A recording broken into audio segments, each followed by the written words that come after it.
વડીલો, શાળાના આચાર્યશ્રી તેમજ શિક્ષકગણ અને મારા વહાલા વિદ્યાર્થી ભાઈઓ અને બહેનો, આપ સર્વને સ્વાતંત્ર્ય પર્વ પર હું અવની જોશી દેશ પ્રત્યે અને રાષ્ટ્ર નિર્માણ પર મારા વિચારો રજૂ કરવા જઈ રહી છું, તો આપ સર્વને શાંતિથી સાંભળવા નમ્ર વિનંતી। हम अपनी जान के दुश्मन को जान कहते हैं, हम अपनी जान के दुश्मन को जान कहते हैं, मोहब्बत की इस मिट्टी को हिंदुस्तान कहते हैं। जो दुनिया में दिखाई दे उसे कहते हैं खामोशी, जो दुनिया में दिखाई दे उसे कहते हैं खामोशी, और जो आंखों में दिखाई दे उसे कहते हैं तूफान।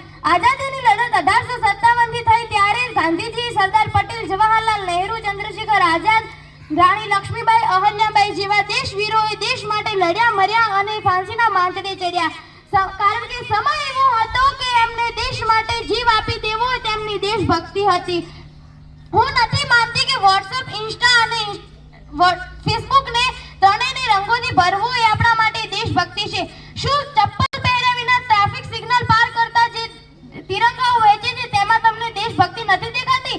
તો ના, પેટની ભૂખ સંતોષવા માટે અને તેમને જે કામ કરવું પડે છે તે તેમની મજબૂરી છે। તો ત્યારે થાય છે જ્યારે એકનો એક દીકરો મા બાપને વૃદ્ધાશ્રમનો દરવાજો દેખાડે છે। દુઃખ તો ત્યારે થાય છે જ્યારે વ્યક્તિ મુસીબતમાં હોય ત્યારે એની મદદ કરવાની જગ્યાએ આપણે સેલ્ફી પાડીને લાઈક વધારવામાં વ્યસ્ત હોઈએ છીએ।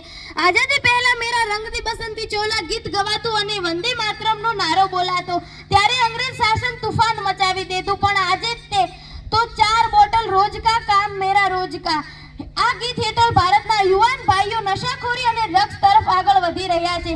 એ કેમ ભૂલી જઈએ કે આપણને મેળવેલી સ્વતંત્રતા માટે એ શહીદ વીર ભાઈઓના આપણે ઋણી છીએ કે જેમણે પોતાની આવતીકાલ માટે આજને ગુમાવી દીધી। ના સરકાર મેરી હૈ, ના રબ મેરા હૈ, ના સરકાર મેરી હૈ, ના રબ મેરા હૈ, ના બડા સા ये नाम मेरा है, बस छोटी सी बात का गुरूर है मुझे, बस छोटी सी बात का गुरूर है मुझे कि भारत देश मेरा है और मैं भारत की हूँ। राष्ट्र निर्माणની વાત કરું તો રાષ્ટ્ર નિર્માણ ત્યારે જ શક્ય છે કે જ્યારે મહિલાઓની પૂજા નહીં પણ મહિલાઓની ઇજ્જત કરવામાં આવે। સમાજ જાતિ સંરક્ષણ નહીં પણ સમાજ સ્ત્રી સશક્તિકરણ પર વાત કરશે। રાષ્ટ્ર નિર્માણ ત્યારે જ સંભવ છે જ્યારે સ્વચ્છતાની જવાબદારી માત્ર સરકારની નહીં પણ રસ્તે જતા તમામ નાગરિકો પોતાની જવાબદારી સમજે। मेरा हिंदुस्तान महान था है और रहेगा क्योंकि सारे जहां से अच्छा हिंदुस्तान हमारा। हम बुलबुले हैं उसके वो गुलसिता हमारा, हम बुलबुले हैं उसके वो गुलसिता हमारा। अस्तु, जय हिंद, जय भारत, जय जय।